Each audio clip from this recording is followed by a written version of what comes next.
we're going to dig deeper into how to live in the end, how to dwell in the end, because this is where a lot of people get flubbed up a little bit. We think we're living in the end, we think we're dwelling in the end, but we're really not.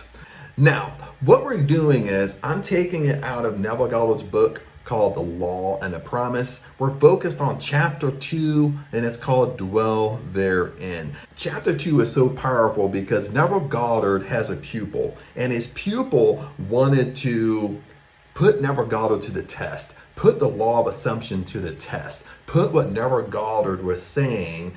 You know, you set an intention, you go inside your imagination, and you live in the end.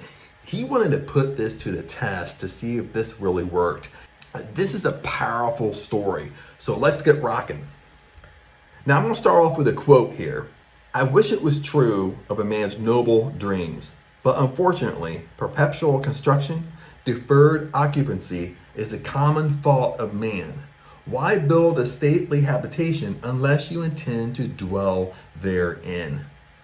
What this means is that why go inside your imagination? Why live in the end? Why dwell in the end if you're not really living there inside your imagination? Why do all these exercises and you're not really living there? Why build a dream house and not dwell therein? This is the secret of those who lie in bed awake while they dream things true. They know how to live in their dream until, in fact, they do just that. Now, let's dive into this story. The story begins with a doctor and his wife. This is where the story unfolds. Now, the doctor and his wife was a pupil of Neville Goddard. Now, they attended one of his live lectures, or Neville Goddard also had like VIP meetings and different meetings for customers and stuff like that. So I don't know where they fit into that. I just know that from the book that this is one of his pupils. So this is what went on. For many years, a doctor and his wife dreamed about their stately habitation, but not until they imaginatively lived in it did they manifest it. So this is the nutshell of the story. The doctor had his own little clinic, and they owned a plot of land kind of right on the corner of their clinic, of his office. Okay, and on this plot of land, the plot of land was empty, and their dream was to build an apartment complex and have all the apartments inside be rented out. That was their dream, but unfortunately, they had no money. Now, they did have a savings, so he was honest. They did have basically like an emergency fund, so they technically had the money to build the apartment complex, but they didn't want to use it because it would have bankrupted the business. It would have put them in jeopardy. If anything went wrong with his doctor's practice, they would have had no money to actually live. So they didn't want to use none of their resources, none of their money, because it was more like an emergency fund like we would have today. So the story kind of unfolds. So really the doctor and his wife really wanted to put Neville Goddard to the test. They wanted to put setting an intention, do scripting, and living in the end, dwelling in the end, inside their imagination. They wanted to put all this to the test to see if it really worked. Now, let's really get into this story. Now, the doctor's telling the story. We decided to put it to the test, to forget about money and concentrate our attention on the thing we desire most in this world, our new apartment building. So they only focused inside their imagination of their apartment building. They had no money to do it, so they weren't focused on the money. They just focused on building this apartment building and renting it out with no money, no personal resources of their own. Then this is how they did scripting. This is why scripting in the beginning of this training, part 1, is so powerful. This is why I'm having you do scripting, because it's so powerful. And I actually learned this from this story when I started scripting myself. It's with the principle in mind, we mentally constructed the new building as we wanted it, actually drawing physical plans so we could better formulate our mental picture of the completed structure. This is the power of scripting, my friends. Lots of times what we want, and once we try to go into our imagination is faulty a little bit because we haven't used our imagination since we're probably 5 years old. So it's kind of faulty, it's really rusty. So So this is why scripting is so powerful, because when you sit down and they built plans, they did research, they constructed each room, how it's going to look, how big the building was going to be, and that really gave them a very insight and very easy to go inside their imagination and actually walk through their apartment building, actually see it, actually walk through every single room. The scripting process, and they kind of did the scripting very, very anal with this, but it really helped them. It really helped them to see and imagine and actually live in the end. And they continued, never forgetting to think from the end. In our case, the completed occupied building. We took many imaginary trips through our apartment house, renting the units to imaginary tenants, examining in every detail, every room, and enjoying the feeling of pride as friends offered congratulations on the unique planning. So they constructed it, they scripted this out. Okay, so I can't say it enough. Do the scripting. Do the scripting with your imagination, with your intention, because it will help intensify your imagination. It will help day by day. It's not going to get better in one time, one use, but as you continue your scripting, your imagination will get stronger and stronger and stronger, and it will get more detailed. And that's what you really want. You want the detail inside your imagination. Decisions in the end. One day, while talking together of our building, my wife mentioned a contractor who had constructed several apartment houses in our neighborhood. We knew of him only by the name that appeared on the signs adjacent to the buildings under construction. Now, this is very important, like in red here. I want you to read this, and I'm going to read it to you. But realizing that if we were living in the end, we would not be looking for a contractor. We promptly forgot this angle. So this is so powerful, my friends. Okay, listen to what's happening here. Okay, they set an intention inside their imagination. They already own their apartment building. Okay, they already renting it out. They put no personal resources to this apartment building.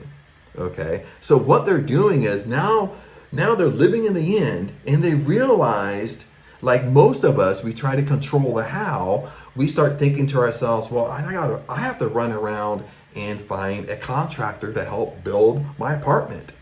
But then they realized, if we're really living in the end, if we're really dwelling in the end, we wouldn't be looking for a contractor, because our apartment building is already built. It's already up, and it's already being rented. All the apartments in the building are all rented.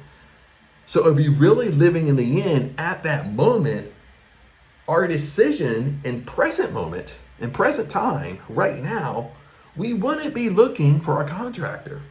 Dwelling in the end. You make decisions in your present life based upon dwelling in the end. This is what I'm talking about. This is what I just explained. We make decisions in our present life that align with our intention inside our imagination, that align with living in the end. That's how we do this. I mean, for example, if a lot of people want money, they want to attract money. Maybe you want to be a millionaire. But are your decisions you're making in your present life align with you already being a millionaire? Because if inside your imagination, if you live in the end, dwell in the end as you're a millionaire, it's already happened. It's already occurred. You're already a millionaire now. So your decisions in present moment cannot conflict with you being a millionaire. This is why things are not working for us. Our decisions in present life has to align with our dwelling in the end, has to align with our living in the end. Continuing these periods of daily imagining for several weeks, we both felt we were now fused with our desire and had successfully been living in the end.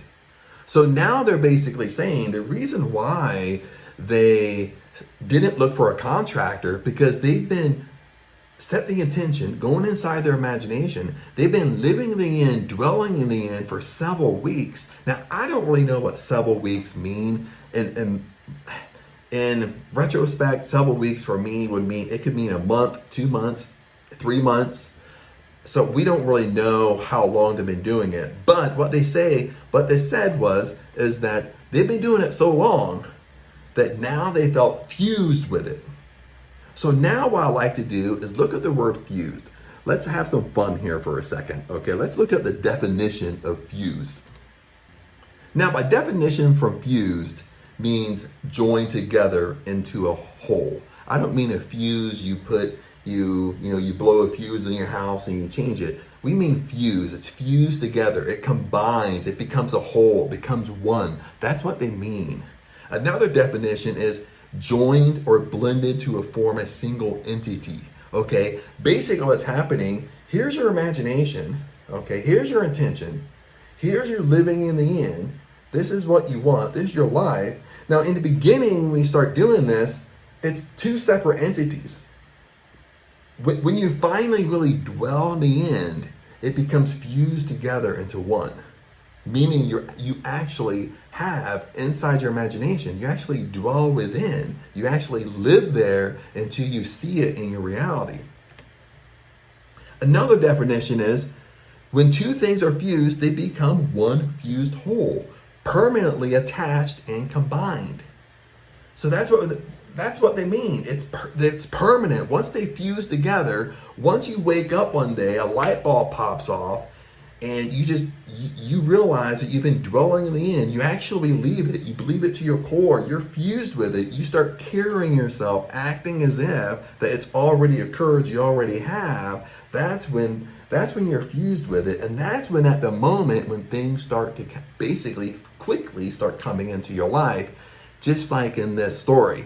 So let's get rocking. Now this is where the meat and potatoes really come into play. This is where it gets really interesting. And I call this the first refusal. So let me read this to you.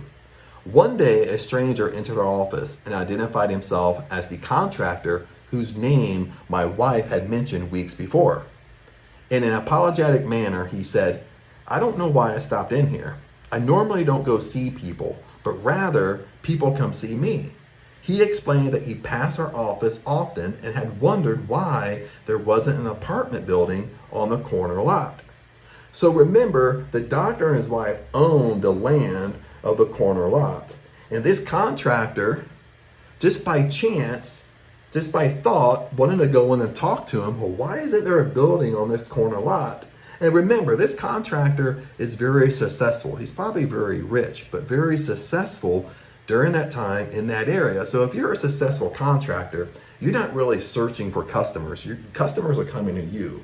But all of a sudden, he has this urge to actually go in and talk to him and actually ask, why isn't there a building on this corner lot right here?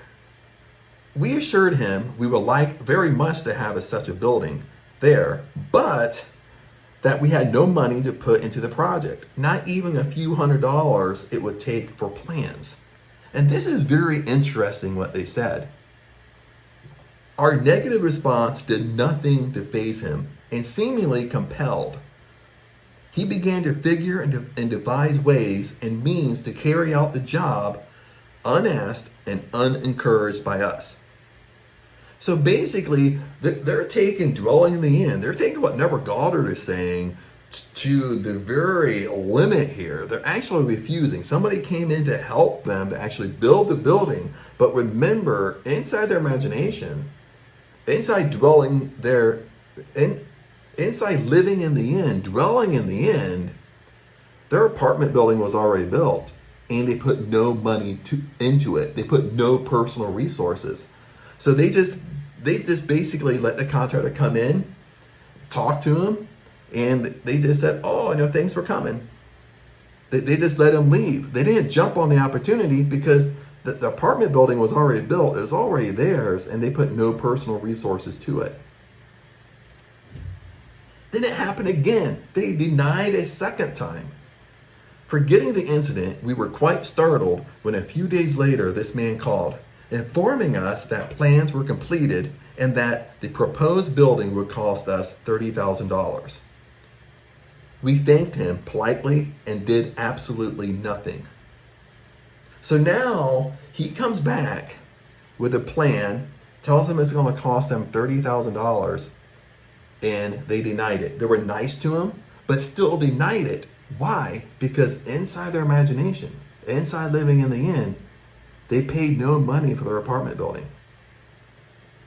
And this is what they said. We knew we had been living imaginatively in the end of a completed building, and that imagination would assemble that building perfectly without any outside assistance from us. Again, a third refusal. So we were not surprised when the contractor called again the next day to say he had found a set of blueprints in his files that fitted our needs perfectly, with a few alterations. This, we were informed, would save us the architect's fee for new plans. Again, we thanked him again and still did nothing. So a third refusal, my friends. So each time he's coming back cheaper and cheaper and cheaper. But see, he really wants to help them to put a building on this corner lot. The fourth refusal doesn't stop. Logical thinkers would insist that such negative response from prospective customers would completely end the matter. Instead, 2 days later, the contractor again called with the news that he had located a finance company willing to cover the necessary loan with the exception of a few $1,000s. And they continue. It sounds incredible, but we still did nothing. Even though he lowered it way down to, it was only going to cost them out of pocket a few $1,000s. And they still denied, they were polite, and they still did nothing. They basically was just like, thanks for giving us the information, and we appreciate it, but they still did nothing with it. I mean, again, because when they live in the inn, dwell in the inn, they put no personal resources to this building. And when they live in the inn, they saw their apartment building already completed, already all the apartments in the building were rented out. That's what they were imagining. That's how they were living in the inn. And they're refusing all these offers coming in. Now, let's take a side note here. Let's talk about logical thinkers here for a second. So the word logical thinkers, let's kind of dive into our conscious mind and subconscious mind very quickly. Now, our conscious mind versus our subconscious mind. Remember, our conscious mind is our reasoning mind. It's our thinking mind, okay? It's very logical. It's our logical mind. Okay, this is why we end up controlling the how. This is why when you talk about law of attraction, law of assumption, when you set an intention, and you do scripting, go inside your imagination, we struggle living in the end because we're trying to control the how. We're trying to control where it's coming from. See, that's our conscious mind. That's because our conscious mind is very logical, meaning, step 1 has to occur, then step 2 and step 3 and step 4. It's a very logical sequence of events that has to occur in order for us to get what we want. So that's our conscious mind versus our subconscious mind. Now, our subconscious mind is what we're really trying to influence here when we go into our imagination, when we live in the inn, dwell in the inn, we're really influencing our subconscious mind. Okay, when we do this right before sleep and we go to sleep in that state, we go to sleep in that feeling state of imagining living in the inn, we're influencing our subconscious mind. The reason why our subconscious mind is so powerful is because it accepts anything we give it as fact. It doesn't matter if it's positive or negative, it accepts it as fact. Our subconscious mind isn't a comedian. It doesn't know that we're joking, we're telling jokes. It's just accepting it as true. But the most powerful thing with our subconscious mind is very illogical. Meaning, once we fuse with it, once we fuse with our intention, once we fuse with our living in the end, things can come to us very illogical. It doesn't have to have a logical sequence of events. It just comes to us in any way possible because that's what we've been thinking and influencing our subconscious mind. Everything happens illogical. Sometimes it's out of the blue. Everything happens. Now remember, to us, this building was completed and rented. And in our imagination, we had not put one penny into its construction. So they basically stayed firm on their decision. They stayed firm on their intention. They stayed firm inside their imagination. Once they dwelled in the inn, lived in the inn, they stayed firm with it. Once they saw themselves built the building, it's rented out, they put no money to it, they literally stuck to that. They stuck to it. They stuck to the fact that we put no money of our personal resources in the building of this building. So they stuck to it as far as living in the inn. The acceptance. They finally did accept the offer, but this is what the offer was. The balance of this tale reads like a sequel to Alice in Wonderland. For the contractor came to our office the next day and said, as though presenting us with a gift, listen to this. You people are going to have that new building anyway. I've decided to finance the balance of the loan myself. If this is agreeable, I'll have my lawyer draw up the papers and you can pay me back out of the net profits from the rentals. Now at this point, they accepted the offer, they signed the papers, and they got the apartment building built with no personal resources of their own. And they went on to say that before the apartment complex building was even built, most of the apartments were actually rented out. So our dream of 15 years was realized. And we now know that it could have been realized any time within those 15 years. If you would have known the secret of imagining and how to live in the end of desire.